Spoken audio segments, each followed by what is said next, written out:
spotlight for everyone. Got it. Let's do this. Bum, bum, bum, bum, bum, bum, bum, bum. How can I resume sharing? Okay. If anyone can hear me, just speak up, just to say hello or wave. Anybody? Hello, lovely singing. Oh, thank you very much. Compliments are coming through today. We're doing well. Okay. Good evening, ladies. We are going to jump into our 3-step program. For some reason, the clock on the computer decided to not show, so we use the watch instead. We're on track. Good things are happening. Recording, we're learning, we're gathering for Hakel, and we're starting off with our 3-step program. Number 1, what's going on in the Jewish calendar? What's happening this time of the year? Number 2, what's going on in the Parshah? And of course, number 3, what's a practical, relevant life message that we can walk away with today, this year, here and now, to help us in our personal journey and whatever it is that we're facing to make us better posed to be able to lead a meaningful life. So here it goes. What's going on in the Jewish calendar? What's going on is that we are in the Hebrew month of Tevis. This coming Shabbos, once again, blessing a new month, and blessing a new month always carries with it tremendous koyachos, energies, and Be'ezras Hashem, we are looking forward to being able to bless a new month, the month of Shavat, this coming Shabbos, with which it will bring its own amount of koyachos. So, what does Shabbos Mevarchim mean to us? We have this question every month, and we tell ourselves over and over again. Mevarchim means that there is blessings, there is power, there's koyachos, there is energies that will allow us to be able to enjoy the blessings that Hashem has given us and live up to the responsibility that Hashem has in mind for us.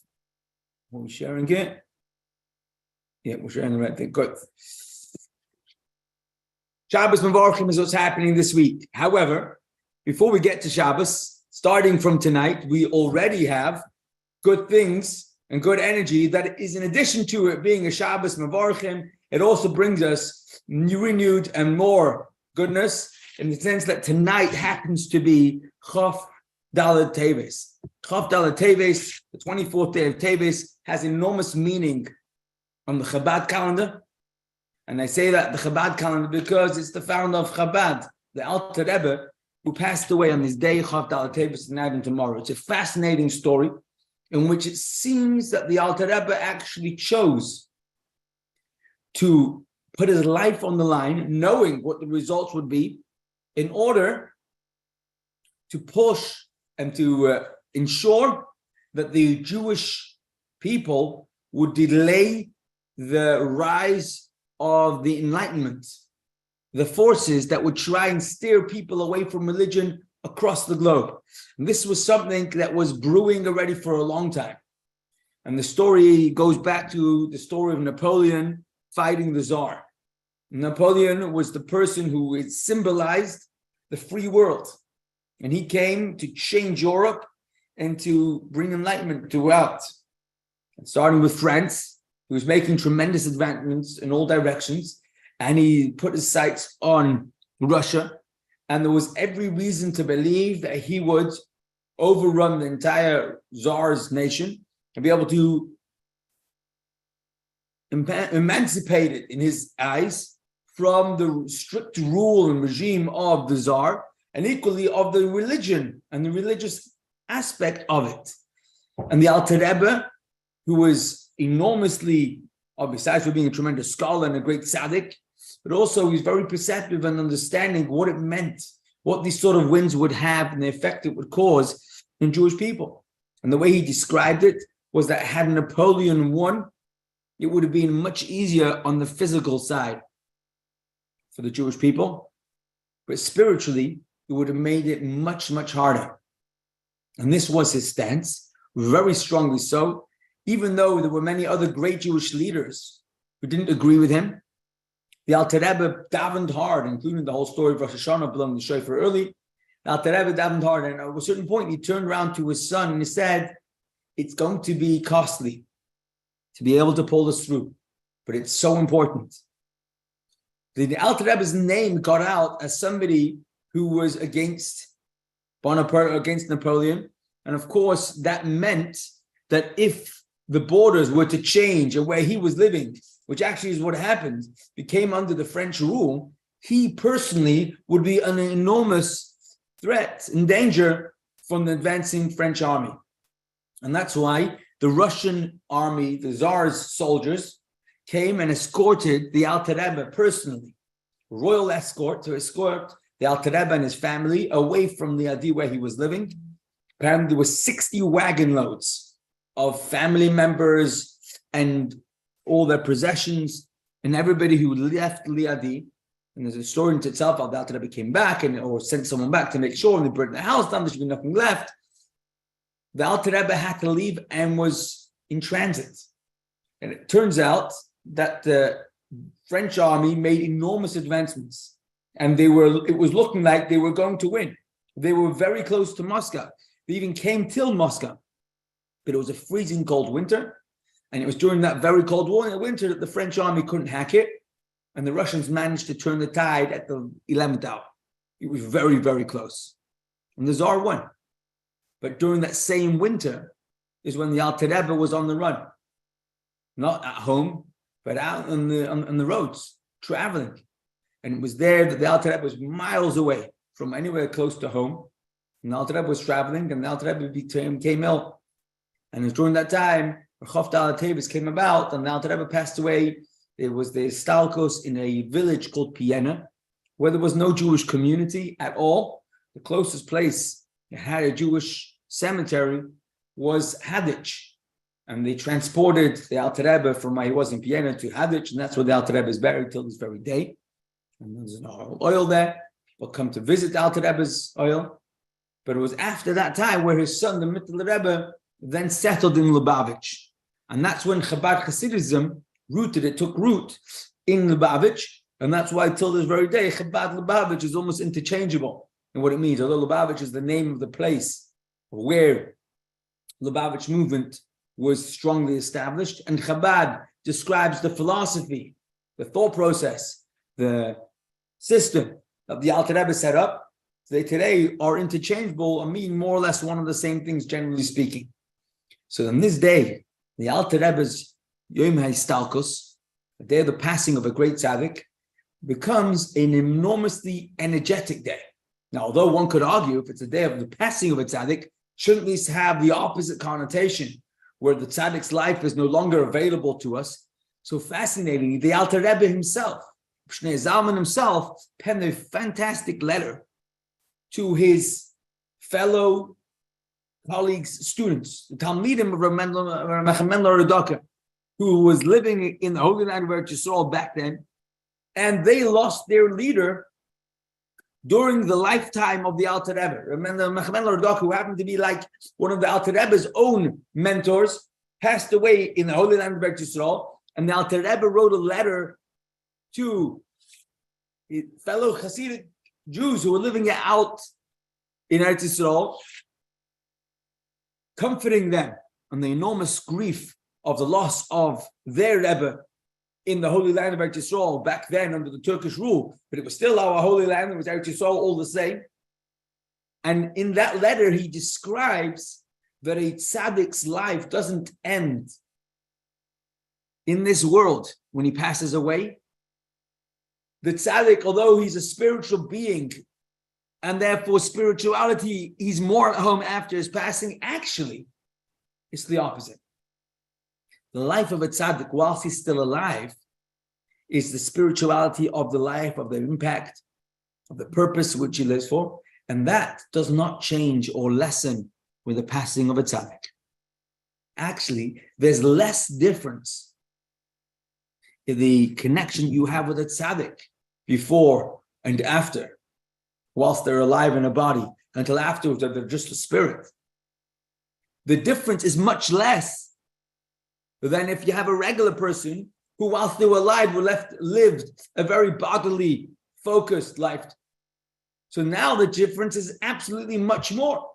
So the Alter Rebbe explains to the Hasidim that now that their Rebbe, or any tzaddik, passes away, Yatir Mibuchayayu is actually more accessible, not less accessible, more involved, more impact. So on a day like today, tonight, as we mark and verbring and connect with the life mission that the Alter Rebbe lived for, it's never been as available as it is tonight. Because every generation, every year, becomes stronger and stronger on the art side. So what did the Alter Rebbe live for? What was the Alter Rebbe's raising the Alter Rebbe? What did he live for? What made the Alter Rebbe tick? And of course, the answer is teaching. Not just simple stuff, but making the most abstract and the most complex and the most holy ideas, concepts, thought processes, perspectives become available, workable, in a way that we, regular people, can connect with. This is what the Alter Rebbe lived for. That's why he dedicated his life to what he did.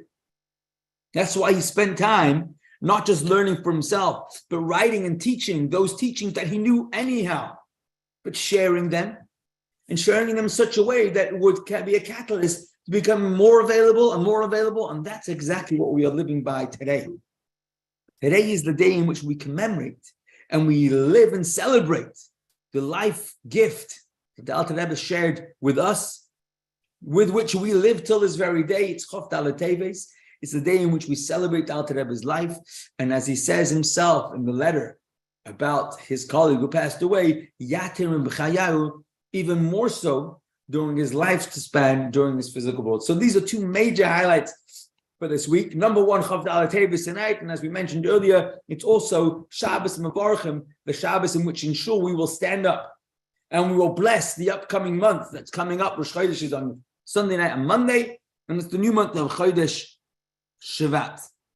We mentioned this last week, but we'll mention it again. We are also in the run-up in the last 30 days, now it's even less, to the 10th of Shvat, which marks the day in which the Rebbe, our Rebbe, the 7th Rebbe, started and took on the leadership of Chabad Lubavitch International. And we know enormously how much the Rebbe has done and gifted to a world that came out of the Holocaust in a broken state, and rebuilding and growing and encouraging and uplifting us, we the people. Who is it we're talking to? And that's exactly what we're going to do tonight. We're going to look at some of the perspectives that work for us, not just for everybody who's Jewish or everybody who's human. We're looking for ourselves. What are we supposed to do? How are we supposed to engage and go forward? How can we extrapolate and pick up life messages in a perspective of Geula, a perspective that the Rebbe shared with us in honor of Yud Shvat. So this is what we're going to do. We're in the energy of Chof Dalet Teves, Shabbos Mevarchim, and the lead up to Yud Shvat. We're going to say a big Yasher Koyach to Michal and Leah Cohen for sponsoring the class, and we're going to jump into Parshas Vaeira. The title is Don't Fall Prey to the Gaslighter, which we will talk about when we get there. And in the meantime, let's do a quick summary of what Parshas Vaeira is. What's the story of Parshas Vaeira? The truth is, Parshas Vaeira is a very easy parsha to summarize, but it doesn't mean it's not full of drama. It's loaded. It's one of those fantastic parshas that you could just teach the children and teach ourselves and read up the stories. But very briefly, we ended off last week's story with a cliffhanger where Moshe Rabbeinu, at the ripe old age of 80 years old almost, has been sent back to Egypt where he was brought up in the palace of the king. And this time, as a grown man, he's been told that he has the mission of setting the Jews free and leading us out of Mitzrayim, out of Egypt. He comes down to Mitzrayim, and in the end of that Sedra, he makes a very bold move, storms into the king's palace. And this is the Pharaoh. This is the Pharaoh, the leader of the most progressive, most powerful nation in its time. This is like the leading, pragmatic, and forward-thinking nation. Powerful as ever. Really, superpower in its time. And here he walks into the Pharaoh's palace, makes his way in there, and comes to the Pharaoh with demands and saying, I'm here as a messenger from Hashem, and you must let his people go. The people, the nation that you consider slaves, have to be set free, and let them go and serve Hashem, worship Hashem in the desert. And Pharaoh is furious, and he says, not only am I not letting them go, I'm going to make sure that they are more enslaved than ever. And the Parshah ends off with Moshe Rabbeinu coming out the palace, turning to Hashem, and he says, Hashem, why did you send me? Not only has it not helped, it's made matters worse. And this week's Sedra, Hashem says, I'll tell you. I'm going to help you see what no one else has seen. I'm going to help you appreciate the mysterious ways of Hashem and see how it's all coming together. And it's in this week's Sedra that we learn that in the beginning, the Sedra that Hashem promises that he's going to take the Yiddish people out of Egypt, and that promise still stands. And although it looks like there's been a setback instead of encouragement, this is part of the plan. It's not changed. And that we're going to leave Mitzrayim and we're going to end up at Har Sinai, Har Chorev, where we will worship Hashem, receive the Torah. And from there we will travel to the land that Hashem has already promised to give to Abraham and to Yaakov's descendants.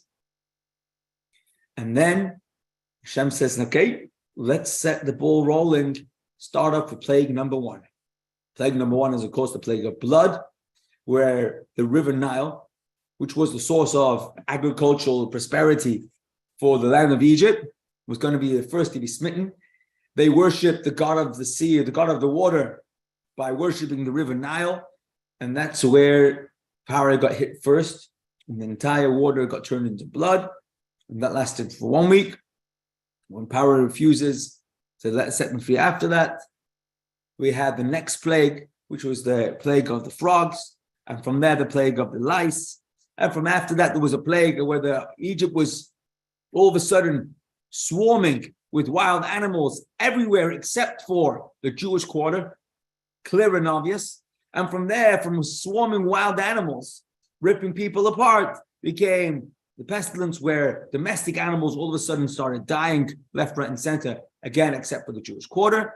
And then as a sixth plague, we have the plague of the boils that were growing all over people, the Egyptian people, that is, and not the Jewish people. And then the seventh one that we have in this week's Parshah, 7 out of 10, we have the plague of hail, which was fire and water, hailstones pouring down. And again, each time the Jewish people's representative, Moshe, would be summoned to the Pharaoh, to Paroi, the king of the Egyptians, saying, I'll let the Jews go, just stop the plague. And Moshe says, you hear what you're saying? You got to let the Jews go. And as soon as the plague stopped, his heart would harden. And he changed his mind. He said, actually, no, we're not letting them go. And you can imagine it was a big deal. It was a tremendous deal for Paroi. It was a tremendous deal for the Yiddish people who were there, who didn't know the end of the story yet. And they were living through it day by day. But of course, it was an entire ordeal for all of creation to see, to witness the superpower of the time being brought to his knees clearly and by the direct instruction of the leader of the Yiddish people. To watch Hashem's hand so openly control not just the nation of the Egyptians who were oppressing them, but all of nature, dictating what should and shouldn't happen miraculously, over and over again, in such an exact way. This was a learning curve. It was an education, but it was a part of maturing. It was changing and bringing about a new reality, a new world, which will culminate in next week's Sedra when we have the last three of the 10 plagues. So this is what we have in this week's Sedra. We have Moshe Rabbeinu speaking to Hashem, coming back to Paroi, telling him to let the people go with his signs, which we missed out to say, and then we have the first 7 of the 10 plagues. We are going to pick one particular area that isn't in any of the plagues specifically. It's not even in the fact that the Jewish people are about to go free and not slaving anymore. It's in a particular conversation that Moshe Rabbeinu has, not even with a Paroi, not with the Jewish people, but Moshe Rabbeinu's conversation he has with Hashem. How Hashem tells Moshe his instruction, Moshe's response to that, and the fascinating comparison of how we sometimes need to learn from the instruction that Moshe Rabbeinu got from Hashem, the conversation that was not only had, but recorded and taught to us in this week's Parshah. That's what we want to go with today. And of course, the message has to be not just a nice message, but a relevant, practical life message. That's what we're looking for. Let's start off with the psukim the way it's in the Torah. We'll say l'chaim here. And let's get into the conversation. You know what? Let's just go back to the questionnaire for a second. I'm going to do the introduction first. We have here, the title of today's lesson is Don't Fall Prey to the Gaslighter. Gaslighter has become somewhat of a modern phrase or title for a very, very kind of extreme form of abusive behavior in which somebody, one person, tries to manipulate and control another person who's close to them. But the abuse is not just in the manipulation, it's even worse. And this is where the title gaslighter comes in, where the manipulation comes in such a way of where they try to convince the person who they're controlling that they aren't the problem, the victim is the problem. Not only the victim is the problem, so extreme is it that the victim starts to question themselves about their own sanity. So ask the question, maybe they're really wrong. Maybe, actually, although it doesn't seem that way to them, they think they're doing nothing wrong, maybe the abuser is right. And that's extreme. The term gaslighter actually comes from a film, which was not recent, but it was the story of this person who would leave their spouse in the house and then would go into the neighbor's house, crawl into the loft and come through to the loft and siphon out some of the gas that was being used to light up the house and cause the lights downstairs in the house to flicker. And then they would come back home and say, their spouse would say, oh, I'm hearing noises in the loft. And the spouse, the abuser, would say, what are you talking about? You must be going senile, you must be going crazy. But not only that, the lights were flickering. What are you on about? It doesn't flicker. It's not. And that became the gaslighting idea, where the abuser was trying to manipulate and convince the victim that not only was nothing wrong, but if anything that was wrong, it was their own problem. And that becomes obviously a very extreme form of abuse. And we're going to borrow that term. Obviously, if somebody has any form of abuse, it's extremely important, halachically, medically, and on every level to get help, professional help, reliable help. But here we want to talk about how it applies not only to the literal level of abuse that we talk about and we have to be conscious of and aware of, but also on a more closer to home level. The abuse that can come from voices within inside us. And we want to talk about how to not fall prey to the Yetzer Hara's gaslighting attempts. That's the title. So what we're going to do is we're going to ask ourselves the question, if you had to advise somebody who was suffering for not being able to figure out whether what I'm trying to do is right or wrong. Not only do I not have control of what I'm doing, I'm no longer sure whether this is righteous, or maybe I'm the problem. Maybe, although I think I'm about to do something good, maybe it's bad. And that sort of distortion, where I'm starting to doubt myself, doubt my own set of values, doubt whether what I had in mind to do the right thing is even correct, which is a tactic that we sometimes experience ourselves. What can we do to help ourselves to not fall prey to that sort of level of doubt? And that's going to be a question that we can find, obviously, in extreme circumstances sometimes, but much more commonly when we need confidence to keep on doing the right thing in the face of snickering friends, or loneliness in being the only person around me who's actually being committed to doing what I need to do. Or I can't be bothered because who says? Which is even more common. But that doubt, which often leads to anxiety, or worry or sadness, which are key Yetzer Hara tactics, we're asking ourselves, is there any practical, simple tools that we can use when these doubts creep up? Obviously, there are more convoluted ones, complex ones, to study more, to go and see. There's lots to do. We're looking for simple, straightforward advice. And in this week's Parshah, we find Hashem advising Moshe to be engaged in this simple advice, and we want to borrow that advice. We want to learn from what Hashem teaches Moshe and how to deal with this, so that we can borrow it and do exactly the same in our own life. So here goes. Let's start off with the Parshah. The pasuk says the following: "V'daber Hashem Moshe Lemar," and God spoke to Moshe saying, "Vo'el daber el Parah, come, speak to Parah, the king of Egypt, and he will let the children of Israel out of his land." V'daber Moshe lefnei Hashem Lemar, but Moshe spoke before Hashem, saying, "Hey, bnei Yisrael lo yishamu elai, the children of Israel did not hearken to me. How then will Parah hearken to me, seeing that I have closed lips?" Moshe Rabbeinu turns to Hashem and says, "Look, I can't talk. I can't talk clearly. Your mouth is closed. Even the Jewish people aren't listening or hearing me out. How on earth will Parah hear me out if I go and tell him to let the Jews go free?" Quote from this week's Parshah.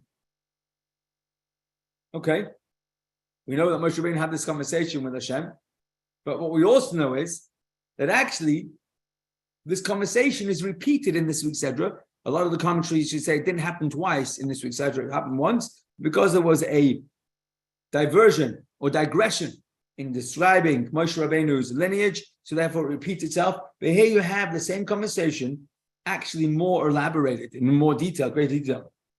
Let's read as it appears the second time in this week's Sedra. God spoke to Moshe saying, "I am God, speak to Pharaoh everything that I speak to you. Go and tell Pharaoh everything that I just told you." But Moshe says before God, "I am of closed lips. So how will Pharaoh hearken to me?" What do you think Hashem is going to answer him? Well, we know this answer. We've learned it before. God said to Moses, "See, I have made you a lord over Pharaoh, and Aaron, your brother, will be your speaker." You're going to have a sidekick. You're going to have a right-hand man, and that's going to be Aaron. And Aaron will be your speaker. You shall speak all that I command you, and Aaron, your brother, shall speak to Pharaoh, and that he let the children of Israel out of his land. So, Moshe Rabbeinu has the problem. He says, "Hashem, how can I say anything and expect Pharaoh to listen to me if the Jews aren't listening to me? I have a closed lips." And Hashem answers him, "Don't worry about that. You're a lord over Pharaoh. You're in charge. Aaron will do the talking for you." And that's exactly what happens. You shall speak what I command you, and Aaron, your brother, will speak to Pharaoh, and he'll let the children of Israel out of his land. So that's this week's Parshah. Now, what's fascinating, you have here Rashi, Ata Daber, you shall speak. And Rashi wants us to know that you shall speak doesn't just mean you should paraphrase and come over and say it in the best of your ability. No. Once every message, as you have heard it from my mouth, and Aaron, your brother, will interpret it and explain it in Pharaoh's ears. Moshe Rabbeinu had an extremely specific mission. Go to the Pharaoh and say it word for word, one time and one time only. Don't explain it. Don't make it more plausible. Don't argue the case. Just say it one time, exactly as you heard it. That's exactly as you should say it. You shall speak means literally only say that which you have heard. And then it'll be Aaron's job to further deliver the message carried in the words. But you, Moshe, say only the words as it is. Interesting. And so Rashi learns into this pasuk. Now, it's a good reason why he says this, because the pasuk repeats, Ata Tadaber, you shall speak, a second time, and that teaches us this message. However, the question that many Mefarshim ask is, Moshe Rabbeinu's problem and Hashem's solution. Moshe saying, I can't talk, and Hashem coming back and say, don't worry, I'm going to give you a speaker. Someone's going to help you. It's going to be Aaron. It's a fair question and answer, let's say. The problem is that he's had the same conversation before he went to see the Pharaoh in last week's Sedra. He's had exactly the same conversation. He's argued out with Hashem that I can't do it because any else of time. Speech impediments. And Hashem had given him exactly the same answer last time round. So if he's had that question before, and Hashem has already given him the same answer, why would Moshe say the question again and require Hashem to give him the same answer again? We're talking about Moshe Rabbeinu. More so, even if that was indeed the case, does the Torah have to record that for us to know as well? And the Sikh is going to argue it's much more than that.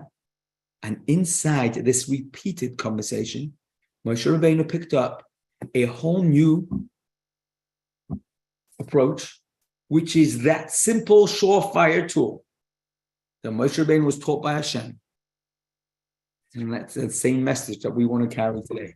So we're going to focus on this second, seemingly repeated conversation, and we're going to be spotting, comparing, contrasting what was this second new conversation and the new answer that seems so similar, but it's so much more. So let's read the question on the screen. Moshe already had this exact exchange with God in last week's Parshah of Shemos. So why was he pushing back against God yet again? And of course, as we said, the answer is going to be he was asking a different question and got a very powerful answer. So let's read it inside.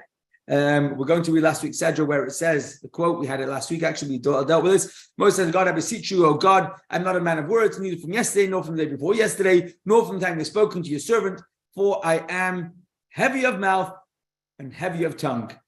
Speech impediments. God said to him, who gave man a mouth, or makes one dumb or deaf, or seeing or blind? Is not I, God? And God's wrath was kindled against Moshe, and he said, is there not Aaron, your brother, the Levite? I know that he will surely speak, and behold, he is coming forth toward you, and when he sees you, he will rejoice in his heart. Moshe Rabbeinu is leaving Midian, heading towards Mitzrayim. He has this conversation with Hashem, and he will speak for you to the people, and it will be he will be your speaker, and you will be his leader. Seems to be exactly the same answer. Aaron will be your sidekick. He'll be your speaker. Actually, the Sikh we're about to learn is going to point out two major differences. Now, difference number one is in how Moshe Rabbeinu expresses his inability to speak. In our story from today, which is the previous quote, Moshe Rabbeinu says, I have closed lips. In last week's Sedra, he doesn't say I have closed lips. He says I'm heavy of mouth and heavy of tongue. It's very hard. It's very difficult for me to express myself. And that was the first conversation. In the second conversation, Moshe Rabbeinu says, I can't speak even if I try. My lips are closed. No one understands me, even if I try. It's not like if I try really hard, people will get it. In this week's conversation, Moshe Rabbeinu says, even if I try hard, my lips are just closed. It doesn't work even when I try. That's number one.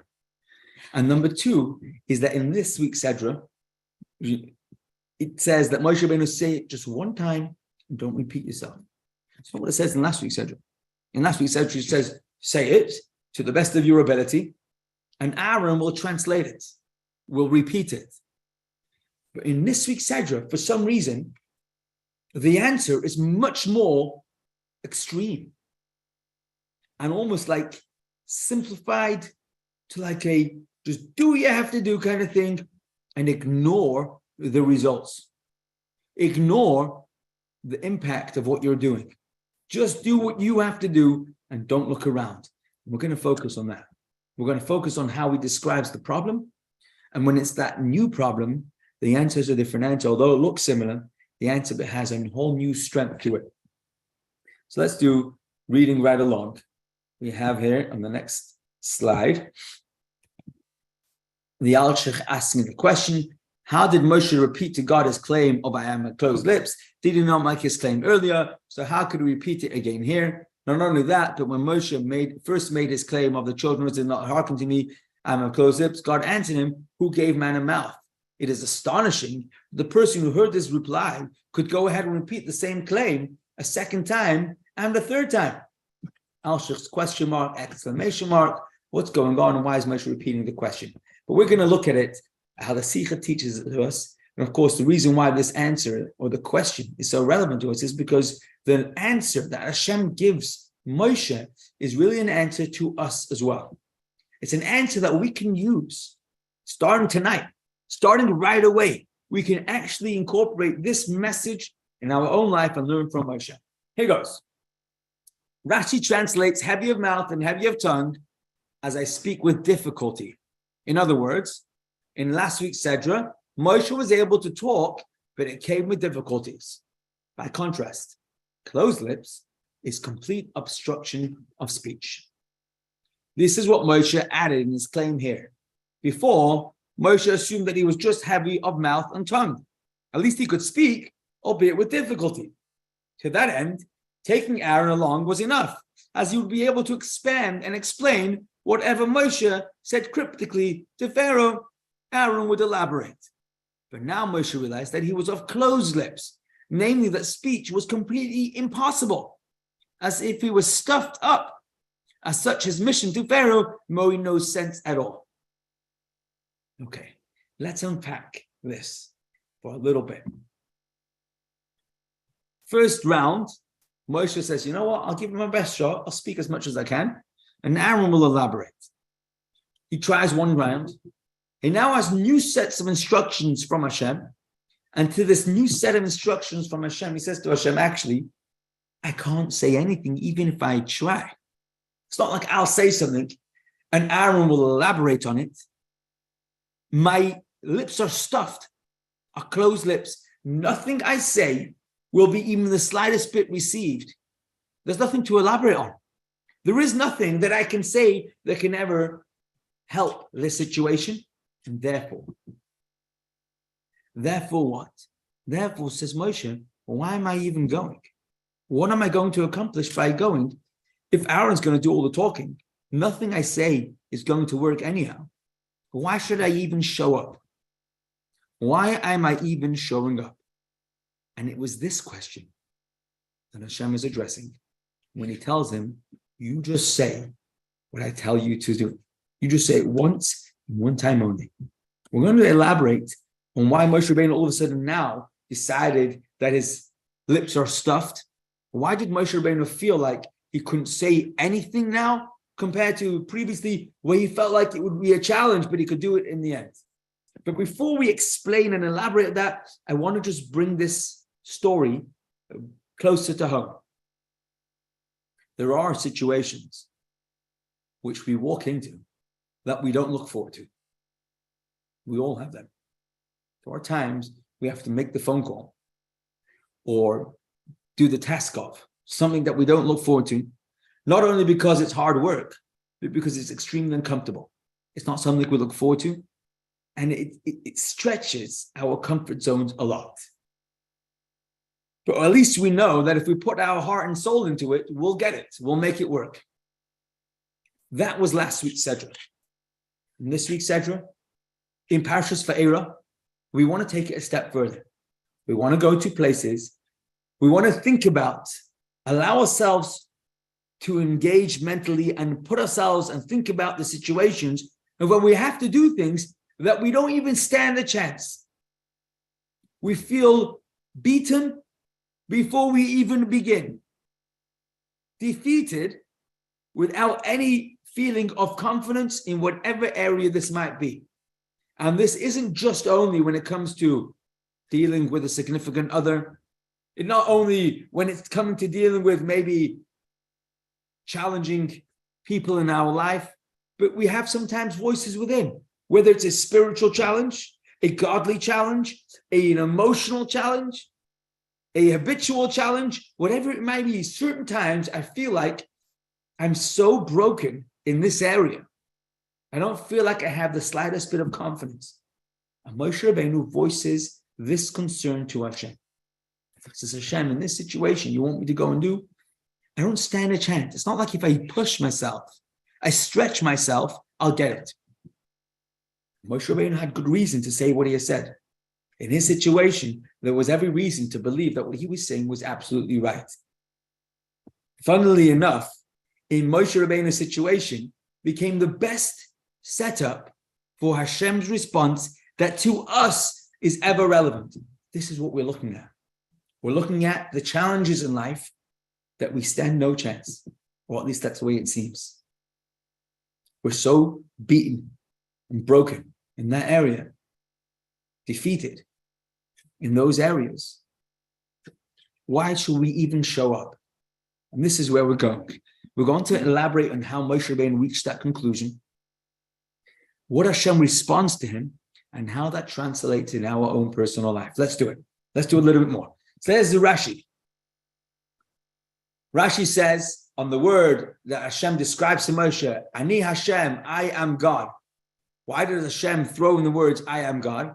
He meant to say, says Rashi, I have the power to send you and also to fulfill the words of my mission. Hashem says, Moshe, I am God, and I am the one who told you, Moshe, to show up.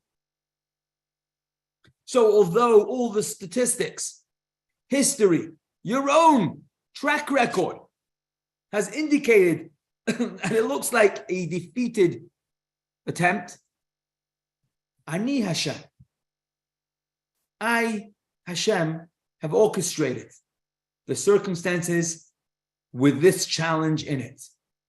And I have the power, says Rashi, explaining what Hashem is telling us, to send you, and that my mission, the word for which I have sent you, will be fulfilled. Show up, because I have confidence in you. Now remember, we're not just talking about the situations where we have some sort of idea of how we're going to succeed if we stretch. We're talking about those areas where I say to myself, there's no chance. I don't even think I should show up. And it's in those areas, in Parshah's Vaeira areas, where Hashem says to us, Ani Hashem, please, still show up. I have confidence in you. In you. Please, Ani Hashem. So let's learn how Moshe Rabbeinu leads this. Moshe's aim wasn't to convince Pharaoh of the folly of his ways or to try to reason with him in any way. Instead, Moshe had a singular goal: to transmit Hashem's word exactly as it was stated to him. This is what Moshe Rabbeinu suddenly realizes. He suddenly realizes that if Pharaoh is going to hear the elaborate explanation through Aaron, what's my role in this story? What is the mission for which I have to show up? I have to communicate not just words, but I have to be transparent and unobstructing the clear clarity of Hashem's absolute message with nothing of my own mixed into it. That's what Hashem is expecting of me. Remember we said earlier, Hashem says to Moshe, say it one time only, no paraphrasing, exact wording. Says Moshe to himself, I am just hearing from Hashem a message that is so extreme, so fanatical, so against the grain of anyone and everyone who's thinking on any level. And I'm going to say it as is. But more importantly, I can't say it in my own words. I need to say it in the exact wording of Hashem. In the most simplistic problem of that is that God speaks to Moshe in Hebrew. So he's going to walk into the palace, say words in Hebrew that Pharaoh doesn't understand, and just deliver a message that is so irrelevant, unheard, unreceived by the Pharaoh. There is no chance that anything is going to be understood by the Pharaoh. Why should I show up? Let Aaron go and speak it in fluent Egyptian, whatever, and say the message of Hashem. Why am I coming in? Very nice that you have faith in me and you've challenged me with this mission, but there's no chance. There is zero chance that I'm going to be able to pull this through. How do we know that Pharaoh didn't speak Hebrew? So this is very quickly, this is the promise between Yosef and Pharaoh. Yosef, when Joseph appeared with Pharaoh in every language, when Pharaoh spoke with him, he answered him. Joseph then spoke to the sacred tongue in Hebrew. And the Pharaoh did not know what he was saying. Pharaoh said to him, teach me that language. He taught him, but he could not learn it. Says the Talmud, Pharaoh said to him, take an oath for my benefit that you will not reveal that I do not know this language. He took an oath for his benefit. And then later it helped him out with the story of Yaakov. But clearly the Talmud tells us that the Pharaoh wouldn't have spoken Hebrew. So Moses' role really had nothing to do with what he said or how he said it. It was simply to break Pharaoh and Egypt with the force of God's will. This was a realization that Moshe Rabbeinu had. Where's it gone? Moses' role in speaking to Pharaoh was not about explaining anything to him. That was Aaron's role. Rather, Moshe's role was to assert authority in a harsh manner through the plagues and suffering. Moshe's job isn't to explain, convince, or argue it out. Just to take this high road, absolute certainty, and deliver in an extreme way to the Pharaoh. This explains our topic of discussion. Moshe's task was to tell Pharaoh, let my people go with a brazenness and an anger here meaning extreme deliverance, that would intimidate Pharaoh with sheer force of speech, as well as Moshe's body language, such as his face, and to let him understand that there was no laughing matter, plagues and sufferings were coming, it was absolute real, and there was no negotiations. This was Moshe's role. Aaron's role was to deliver it in a comprehensible, intellectual way. Moshe's role was just to be absolute, mirroring nothing but Hashem's deliverance. And this is where Moshe Rabbeinu came to the realization. 1 second, let's put it there. 1 second.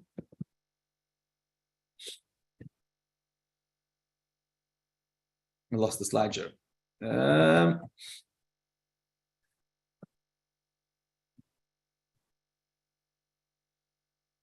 Okay, we'll do it without the slideshow. Oh, we're here. We are here. This one here.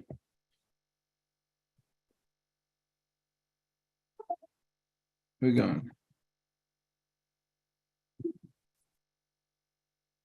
Moshe Rabbeinu is now at a stage where he has to tell Paro a godly, divine message. In his heart of hearts, everybody knows that if God speaks to you and asks you to deliver something, it's completely true. There's nothing that could shake that down. If God spoke to you and said, this is what you should do, there's no way you're questioning that. Because if you are, then it's clearly not God's message. Moshe Rabbeinu certainly had no doubt that what he was about to say was absolutely true. The problem he had was that the message wasn't just for him. The message was supposed to be delivered to the biggest enemy of God, supervillain of its time. Says Moshe, if I'm not coming in any shape or form to engage them in their language, the only thing I'm saying is a godly message. My mouth knows it, but can't say it. There's nothing that I can say that is pure godly message that will be received and understandable and acceptable to this serious abuser, supervillain Paro, greatest enemy. And this message, the message of just saying as it is and not engaging in any level of interaction, that is something I can't do.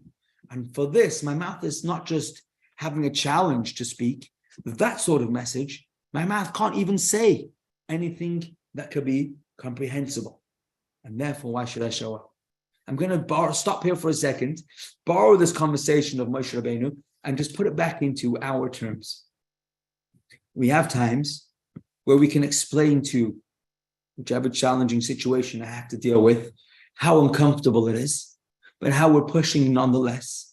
And we can make it a very good case and hope that what we're trying to accomplish will be accomplished. It's difficult, it's uncomfortable, it's not within our comfort zone, but we can push to make it happen. But when you tell me, do it as it is and just disregard everyone else around, everything in your brain is screaming, stop, don't go there. You don't stand the chance. Your heart's telling you, this is so not what you should be doing right now because it's just not going to work. On every level of intelligence, of human emotions, is telling you just leave it be. Just leave it alone. Your mouth is closed in this one.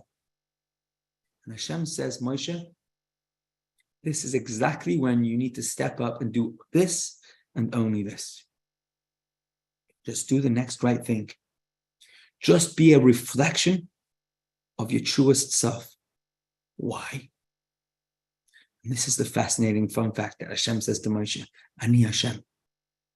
The same God that sent you to speak to the Paro is the same God that creates Paro and gave Paro all that power, the ability to be so distracting, to make it look like he is in control and I am out of control, to make it look like he's on the winning team and I'm the loser. All of that, Ani Hashem. And therefore, I just need you to show up and just do what you have to do. Because everything else is a setup. The voice inside my head that's screaming, stop, don't bother, isn't a real voice. Why is it not real voice? Because it's not based on what's really happening. What's really happening is I know what I have to do next. In the case of the gaslighter, if someone's shouting at me and starting to dig away at my own senses, and I'm doubting whether I'm sane, I'm doubting whether I'm fully here, that's clearly a non-truth. And that non-truth, because it's being repeated over and over and over again, is starting to get to my mind. The only answer, the most important answer, is to call a spade, name it as it is. I disregard everything that level of abuse is bringing at me, whether it's a different person, or it's a different voice, or it's a mindset that is starting to eat away at my ability to see myself as a purposeful being, to see myself as somebody who actually cares about doing the right thing always. I start thinking, no, I'm not that type of person. Can I really ever do that? That doubt isn't a real voice. It may look like it is. And the more I think and engage in it, it sounds more and more like it is. Says Hashem to Moshe, that's no longer your job. That's no longer your job to convince, to argue it out, to discuss whether or not I am or I am not. The mashal that they use for that, the analogy that they use is if somebody picks up the phone and there's a telemarketer caller trying to sell me, I don't know, the Brooklyn Bridge. They're trying to sell me something that and they know for sure it's a scam. And I realize that what they're trying to sell me is clearly a con. Should I stay on the phone and try and convince them and talk them out of making these phone calls because it's a con? Of course not. The longer I stay on the phone, the bigger the chance is that they might say something that will catch my attention and drag me in. They know more than I know that it's a joke, that it's a con. The best and only answer to such a phone call is to hang up, to put the phone down, and instead do what I need to do. Put the phone down, disregard the distraction. Seems so counterintuitive. Let's bring it back to a practical example. Let's just say I have a habit that I've convinced myself over and over and over again I can never shake off. The easy one's to say chocolate, or whatever it is. And I know I should. But my track records seem so convincing that I just can't. And it's impossible. And therefore I'm saying to myself, why show up? I'm so convinced that I'm a type of person that could never beat this challenge. It's not like if I work really hard, I'll beat it. This is way past me. Certainly in more extreme circumstances, where I say to myself, this level of Yiddishkeit, this mitzvah, keeping this beautiful way of Shabbos, it's too extreme for me. I just can't do that. Where does that voice come from? The answer is it's a false voice. And the message we're learning from Moshe Rabbeinu is to say, just like Moshe says, when it comes to that point where I've told myself I don't stand a chance, it's no longer that I have to become working very hard. It's now I don't stand a chance. Now we change gears. Now it's no longer about negotiations or working it out. Now it's full steam ahead, reflection of what Hashem wants from me. That and only that. And oh boy, Hashem shines straight through. when I start doing the thing that I know to be impossible, I all of a sudden discover that I didn't really know what I knew.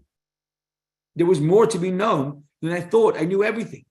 And this is a Moshe Rabbeinu message that we didn't have last week, but we do have this week. And it's a whole new conversation. It looks like it's a repeat. It's not. Challenging situations, there are challenges, and then there are challenges. There are Shlomo's challenges, which was last week, which we dealt with.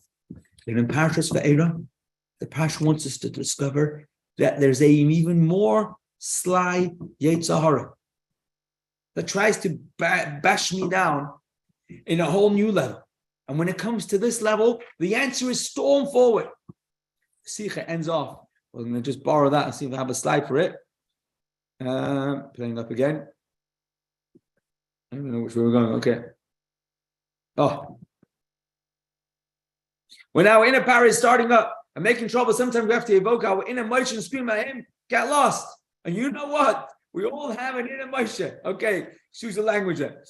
But then we have another thing. Instead of talking, listen, and full on. One time and one time only. What am I saying? I'm saying nothing but what Hashem wants. Could be Hebrew, gibberish to the recipient. It's irrelevant. I know what I have to do. But then there's another thing. And here it comes from the Sikha, in which the Sikha argues and helps us realize we should know. Just like we all have a spark of Moshe inside of us that can talk the language that Moshe talks. It's a deep spark, but we can bring it out by connecting to the Moshe in every generation, listening to the way the Rebbe teaches us to think.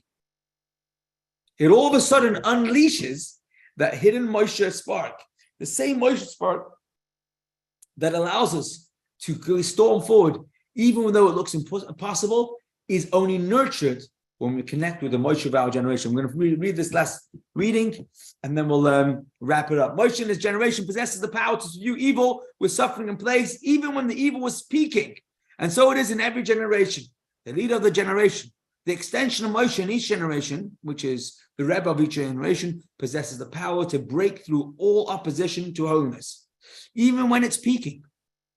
By connecting with the leader of the generation, the Rebbe, we have nothing to fear or worry about, for we are equipped with Moshe's power to break all opposition with plagues and suffering. Of course, we must behave in appropriate and peaceful ways, which is what the Rebbe wants, but we must know that when we are connected with the Rebbe of the generation, then we have nothing to be afraid of. We connect by learning his Torah, following his guidance, and when we do, we will overcome all opposition. This becomes such a relevant message today because there are so many challenges, so much distraction. More importantly, there's so many mind games that mess with our own confidence in our own humanity.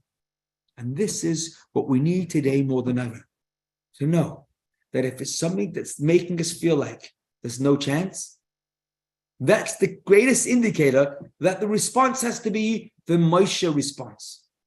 We are just reflections of Hashem, that and nothing else. And we should boost that and nurture that by connecting to the Moshe of our generation. And that's the beauty of being connected to something greater than ourselves, of having a mentor, a spiritual plug that is both close and yet very high. So this is our message for today. We are learning that when there are challenges, there's some challenges. In this week's parasha, we learn that there are greater challenges than that as well. When it comes to that level, you've got to take the Vaeira Moshe approach, which is to just go on doing the next right thing and connect and plug in to our innermost self. No negotiations, no trying to convince this, that, and the other. So we've learned something today, and I'm going to suggest find the Vaeira challenge in your life.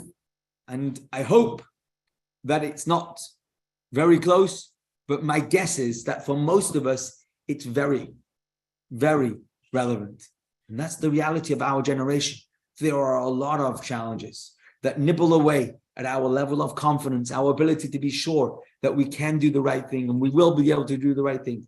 And when we find those challenges, the Moshe approach from Parshas Vaeira, to be connected to Moshe Rabbeinu in our generation, becomes the surefire, simple, yet powerful. Plug in to something greater, yet so close our own life. Once again, a good major shout out to Rabbi Michal and Leah Cohen for sponsoring the lesson. Questions, comments, and suggestions are most welcome. Thank you very much, everybody, for joining in tonight. Going once. And good night. Have a lovely evening. All right. Take care, everybody. Take care. Bye-bye. Bye now.